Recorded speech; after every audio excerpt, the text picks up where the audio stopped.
Good morning, good afternoon, good evening, whatever time of day it is, wherever you are. Welcome to the the Friday final morning blast of the week. Yes, we finally made it. It looks like we made it. You join myself and Mr. Michael Brown for the Friday. It's not the Friday fix, that's later on, for the morning blast, where we will be jumpstarting your day with a review, look back on yesterday's action, and a little preview today. Although, be honest, the preview today's pretty barren. One, me and Michael are going to be in the pub, and two, there's just no information coming out of the US. But anyway, before we crack on, I'll get the legals out of the way. Nothing discussed on the Spaces session constitute trading or investment advice, or podcast rather, or infers any kind of endorsement by PIQ, myself, Ryan Pacey, or indeed Mr. Michael Brown. Now, Michael, good morning, firstly. Although we have already spoken. Well, very good morning to you, Ryan. How are we? We're very well, thank you. I'm completely shaken off this bug thing that's going around. I'm now putting myself into pre-Vegas workout routine, so that means pub today with your good self and our friend Carl. I've got something to put towards you. Oi, that came out completely wrong. Sorry, after the pictures we were talking about Brokeback Mountain earlier, I'm now very worried. I was thinking about maybe potentially, would it make sense? Well, at least might be worth trying. We do the technical roundup via our dear friend Clive first, because at least then it kind of sets where the market's been and where we are right now, rather than doing it in the middle. So it goes like me, you, me, you. What do you think? Why ever not? That's a little bit Chuckle Brothers to me, to you, but it means I can put my feet up for a couple of minutes. So yeah, exactly. Take it away. Exactly. Right. Okay. Well, as regular listeners will know, we've started giving you technical analysis upside and updates by our dear friend Clive Lambert. A few to text. Do check him out. I'm still waiting for him to post some tweets that I can reshare. Yeah, me and it's a Friday, so we'll let you know the backstories. And me and Michael, and also we got to kill some time because there's not a lot to talk about. Can you tell? Right, I've got my list of jokes lined up for later. The barrel is being well and truly scraped this morning, ladies. Oh, absolutely. But obviously, myself and Michael, not massive fans of technical analysis. We appreciate your Fibonacci's and your major trend lines and your moving averages, but the rest to us is a bit hokum. If you use Elliott waves, you can go fuck. Yeah, exactly. I'll be honest. If you use Elliott waves, we don't want you listening to the show. Piss off, quite frankly. God, what am I doing? Everyone else, you're more than welcome. Yeah. Everyone else, we're inclusive. We're very we hate. What is it? We hate intolerance of other people's cultures and the Dutch. So, but Clive is very much. We are getting cancelled. Yes, exactly. He's old life floor trader, very very nice guy. Genuinely a top bloke, good friend of ours, but also a very very good technical analyst. It's his stuff. His work's employed by a lot of institutions and whatnot, and it's very much anti-bullshit technical analysis, which is what I like about it. But anyway, I'll crack on. So anyway, we saw mixed trade once more in bond markets yesterday, with 128.82.89 weighing on the Bund futures. Moving over to DAX, but staying in Germany, had another strong day and is now just shy of its recent all-time high of 24,747.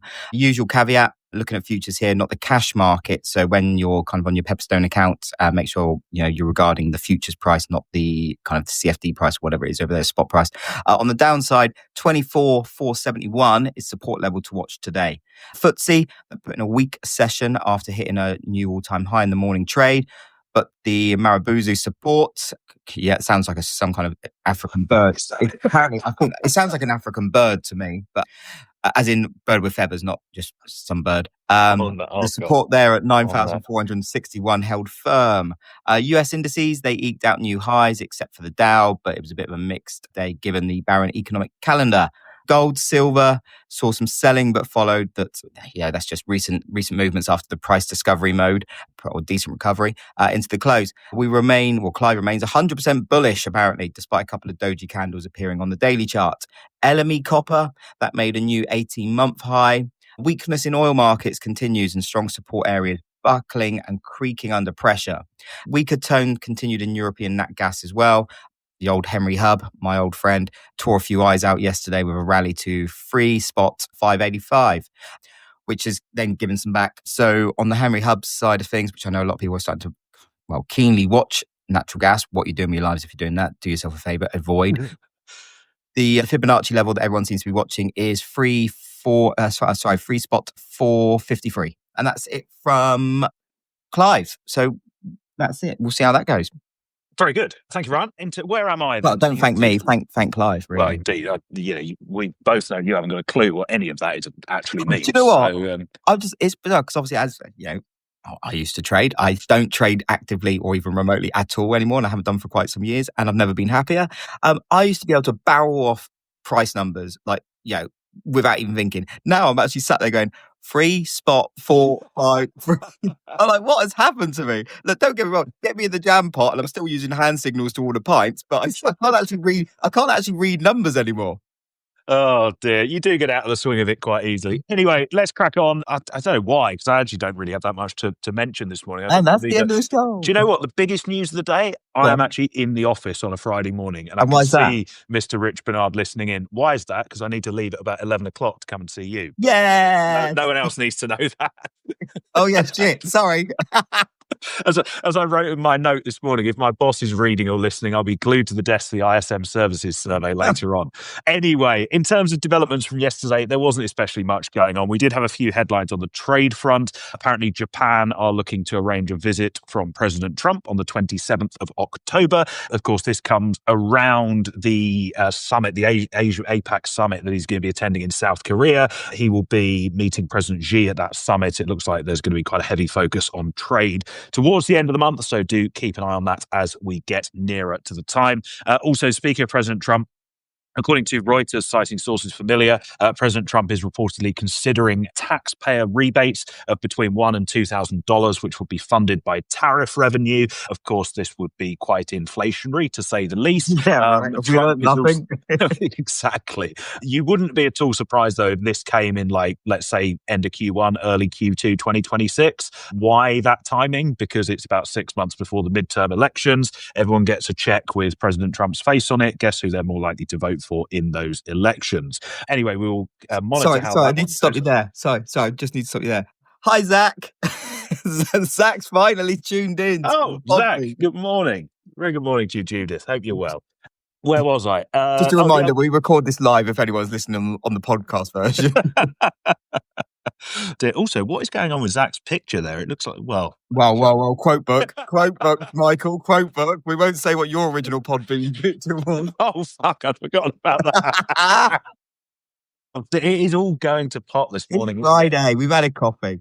Oh, indeed. Sticking in Washington, D.C., we heard from the Treasury Secretary, Scott Bessent, yesterday. Of course, it's basically a given at this point that the government is still shut down. They're going to stay shut down until next week at the absolute earliest. Bessent was talking about the Fed, though. He said he is now halfway through interviews for Fed chair. This is a bit surprising because these interviews were meant to have been wrapped up last week, but never mind. Bessent is now saying he thinks they'll be completed by the end of next week. Won't hold my breath for that one, at which point he will then present between 3 and 5 candidates to President Trump.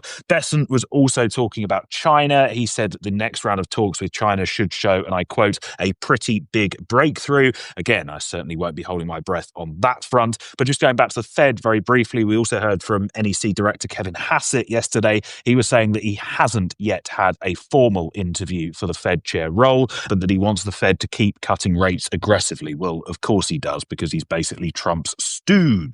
Moving on from that, a few bits of corporate news. Bloomberg citing sources yesterday, noting that Boeing's 777X program, that is now likely to slip into 2027. That jet was due to make its first flight next year.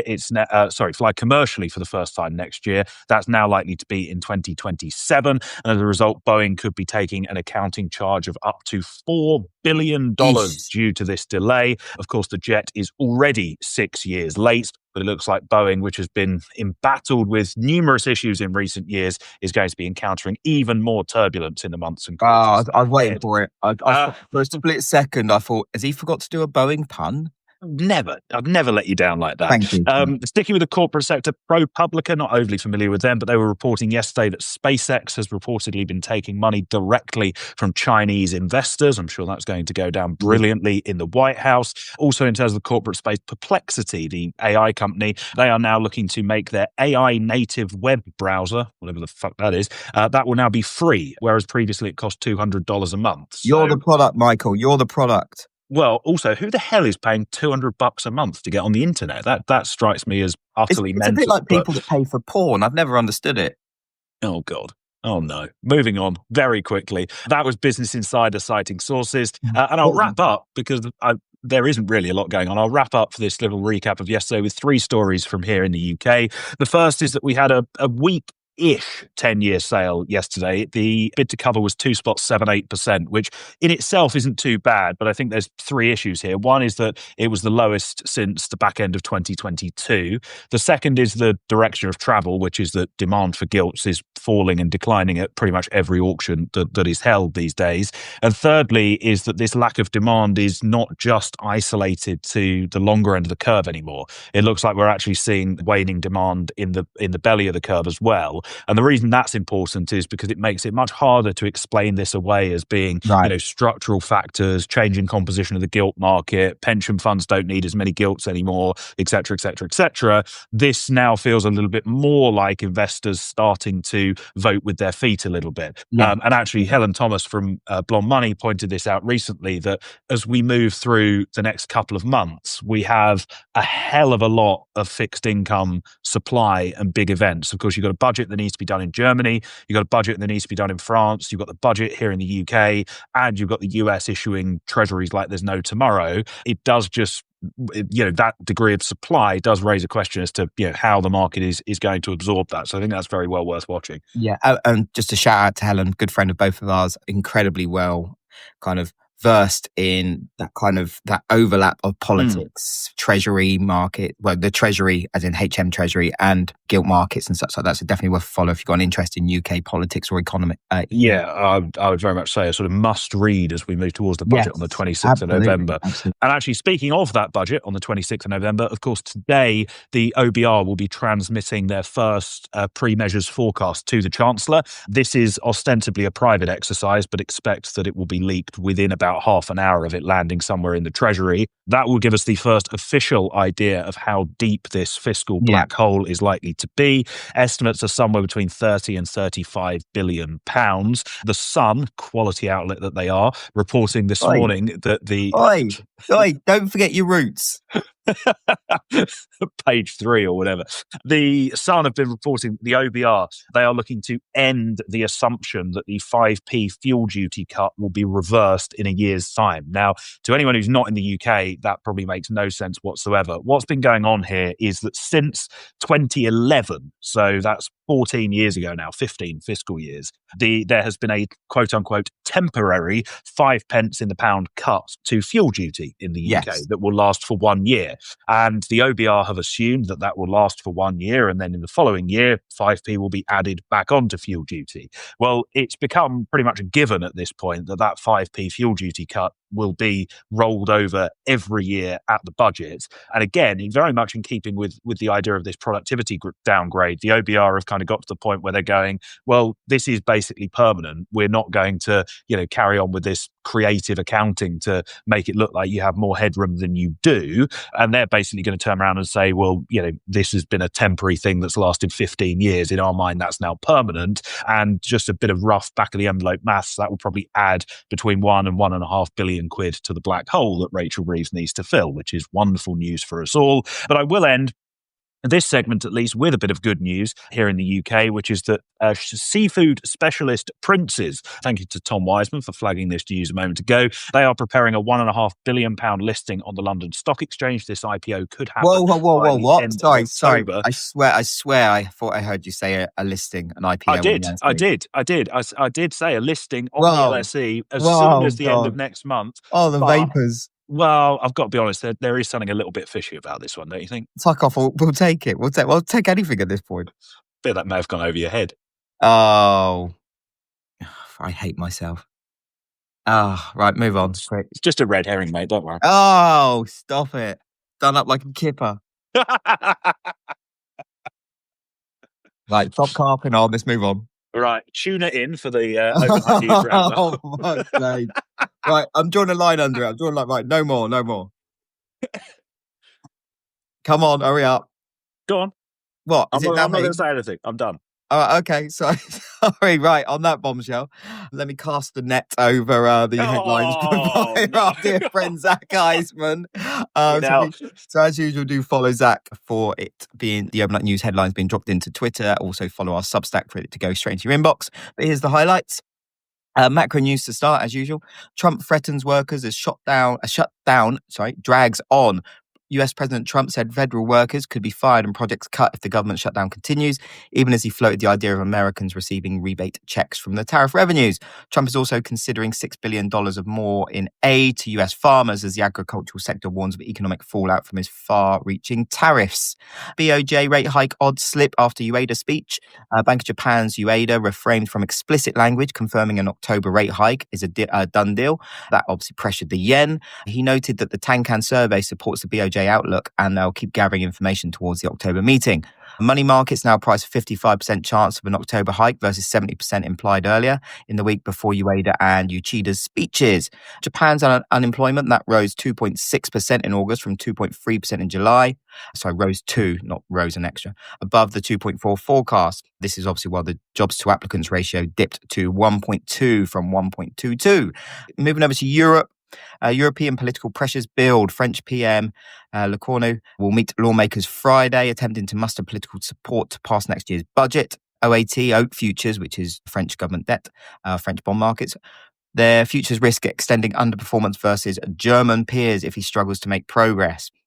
Obviously, anything to do with this, expect riots and protests in Paris. The EU's progress towards a multi-trillion, that's with a T, euro savings and investment union is being hampered by member states defending national interests. Colour me surprised. Swiss voters believe their government is being too amenable to the US after Trump imposed outside tariffs. Moving to commodities now. Commodity markets show divergence. Copper headed for the biggest weekly advance since April, about 5% below last year's record as supply disruptions, a weaker dollar and demand optimism supported gains. However, Wall Street Journal article notes analysts raise concerns that China's plans to reduce nationwide steel production might curb iron ore demand. Moving to New Zealand, New Zealand's central bank is expected to cut its key rate by 25 basis points to 2.75% on Wednesday, although 40% of economists predict a bigger 50% cut. Go on the big cuts. Geopolitical news. European infrastructure vulnerabilities exposed. Germany's Munich airport reopened Friday morning after shutting down overnight due to drone sightings that forced cancellation of diversion of dozens of flights, heightening concerns about critical infrastructure vulnerability in Europe. I do start kind of feeling responsible for this because after that first, rumour of a drone around Copenhagen on day one of this whole thing kicking off, I did say, I'm really shocked we don't see more of this and I expect to see more in future. And I'm blaming myself, to be honest. Where was I? Russia is attempting to jam UK military satellites on a regular basis. That's according to the head of UK Space Command. I didn't know we had a Space Command, but there you go. Barely got a space bar in the Treasury. Equity news. What else? No, sorry. First off, one more for geopolitical news. Middle East energy dynamics shift. The Trump administration is working to ensure oil exports from northern Iraq, which resumed after a 2-year halt, keep flowing long-term to bolster the nation's economy, benefiting US companies, obviously, and counter Iran's influence. Turkish energy minister said decisions to stop buying Russian oil are, quote, essentially the decision of private companies, distributors and refiners, unquote. Yeah, of course it is. But it doesn't help that kind of most high-ranking Turkish politicians own those companies. Anyway, equity, and I'm not going to be going back to Turkey anytime soon. Equities. Nvidia's UAE deal stuck in limbo. A multi-billion-dollar deal to send Nvidia AI chips to UAE, is stuck nearly 5 months after signing, frustrating Nvidia's CEO and senior administration officials. Commerce Secretary Lutnick is prolonging conversations with the Emiratis over investment finalization, expressing national security concerns due to UAE's relationship with China. Applied Materials, they expect a $710 million revenue hit from new export restrictions, limiting its ability to export certain products to China-based customers without licenses. Boeing faces fresh 777X setback. Michael's already covered this, but one to keep an eye on. As we know, Boeing very much beleaguered over the last few years. AI infrastructure boom continues. BlackRock-owned Global Infrastructure Partners is in advanced talks to acquire Macquarie-backed Aligned Data Centers in a deal valuing the technology infrastructure company at $40 billion. AI server maker WeWin, or whatever, however you pronounce that, is scrambling for new capacity as orders are full with visibility extending to 2027. Even with its Texas plant opening later this year and doubles production capacity, it won't be enough, apparently. Sifi Infinite Spaces is preparing to file for a $500 million IPO in the next year, potentially the first Indian data center operator to list. So again, one to keep an eye on. Very much a picks and shovels for AI data center here, which seems to be a theme that many are starting to pick up on. And they need things like copper and all that stuff, I guess. So it all trickles down. Corporate drama and deals. OpenAI asked a federal judge to, I don't know. It's Friday. I've given up, basically. OpenAI asked a federal judge to dismiss a lawsuit alleging it lured ex-AI employees to steal trade secrets, calling the case part of Musk's, quote, ongoing harassment, unquote. Apple, they removed Ice Block, the most popular ice tracking app, and similar apps. That's Ice, the people that are throwing Mexican immigration enforcement, that's not the one. ice cubes or anything like that. Yeah, not Ice the Exchange. That's where mine went. Because I've been told I used to trade oil. Oh, you never mentioned that. Similar apps from its app store after contact from Trump administration. Also, a large blaze broke out after an explosion at a Chevron refinery in the LA County El Segundo, which supplies 20% of Southern California's motor vehicle fuels and 40% of its jet fuel. They've also got a lot of pipelines coming out of here, so that was a bit of a hit yesterday. Funny enough, I did have one of my old oil friends message me that straight away because I'm still on one of the old WhatsApp groups.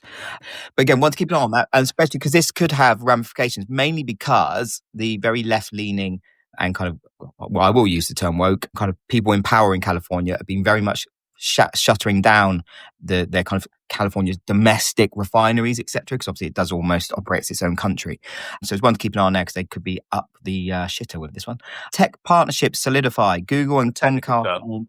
Yeah, very much so. Comcast-owned NBC Universal reached a multi-year agreement to keep NBC shows, including Sunday Night Football and America's Got Talent, on YouTube TV, wrapping up difficult negotiations. So, speaking of America's Got Talent, to my friend that has none, Michael, what's going on for today? Wow, wow, that's harsh. Jesus, I panicked. I needed a quick segue, and I panicked. I'll let you off. Well, it's a bit of a weird one because obviously, usually I would stand here on the first Friday. Before. Yeah, I would usually stand here on the first Friday of the month and go, "It's jobs day. We've got labour market data out of the United States," but we don't. Now, I've been asked this at least a dozen times this morning. What's going on with payrolls? What's going on with payrolls? The Bureau of Labour Statistics have been very, very clear. While the government is shut down, the BLS will not release any economic data. That means there is no non-farm payrolls number. There is no labour market report out of the States this afternoon, just to say that once and for all. What the BLS are doing, though, or at least according to employees cited by CNN, is that the September employment report data has largely already been collected and collated and compiled. That does not mean we will get the report today. What it does mean, though, is that when the shutdown is resolved, which will happen at some point in the future on a date as yet unknown, the jobs report should be released in relatively short order. And just for context on that one, in the 2013 shutdown, the employment report was released 3 working days after the government reopened, if anyone wants to use that as a parallel. So just to be very, very clear, there is no September US labour market report being released today. What we do have today is a whole host of services PMI numbers. We get the Eurozone data at 9 o'clock in about 6 minutes' time. We get the UK data at 9:30, and then we get the ISM services numbers out of the United States at 3 o'clock this afternoon. That ISM services PMI, of course, the market may pay some extra attention to that data, given the lack of any official data releases at this moment in time. But I think I can say with some guarantee that neither Ryan or I will be paying any attention to that data whatsoever. I'll be honest. At least later on. It could be released right now and I wouldn't pay any attention to it. Well, there is that. I've checked out. In addition to the scheduled data releases, we do have quite a few central bank speakers today. The Fed's Jefferson, Logan, Williams and Moran, and Goolsbee as well, all due to be speaking. We're also meant to be hearing from the ECB President Christine Lagarde, ECB Schnabel, Wunsch and Slijpen. No idea how you say that. Sorry if I've just offended any Dutch people listening. And the big man BOE Governor Andrew Bailey will be speaking this afternoon as well. All of these people speaking at an event to basically say goodbye to Klaus Knot, who is leaving his role as Dutch central bank governor. Basically, they're having a big shindig where a load of people are speaking to say goodbye to him, which is all right, for some, I suppose. The last thing I want to mention this morning is just the potential for gapping risk over the weekend. Obviously, we mentioned this quite a lot, but there are some potentially significant developments that could take place over the weekend. Obviously, discussions will likely continue in terms of funding the United States government, not only when the shutdown will come to an end, but also any of these layoffs that President Trump and Russell Vought have been talking about. But also this weekend, Ryan used to trade a bit of this, of course, we have an OPEC Plus meeting on Sunday. There have been some trial balloons, some sources reports during the week that they were potentially considering an output hike of as much as 500,000 barrels per day. The OPEC 8 group came out and denied those, but nonetheless, we are expecting a fairly sizable output increase to come from OPEC Plus over the weekend. So, of course, do bear that one in mind. And crude has been barreling lower in recent sessions on the back of those expectations. But for the time being, for me this morning and this week, actually, that is all from me. And it's also all from me. Just a reminder that I am Vegas bound on Tuesday. So we'll try and do as many shows as possible, but Tuesdays is probably not happening and we'll see how we go. I apologise. Hey, hi, Tracy. Sorry, Tracy. Sorry. Anyway, right, I'm getting lost. I need to go and have another coffee before I head into town to meet Michael for a few beers. But from myself, from the big man, thank you so much this week for tuning in. We appreciate that it might be a bit awkward for some people because we moved on to Podbean. But again, it's to make it a lot easier to put out some podcasts because we do get a lot more listeners via the podcast channels, etc. And we're looking to grow the show. But yeah, from me and Michael, much love. Take it easy, stay safe, and we'll have a great weekend and we'll see you on Monday. See you later. Bye for now.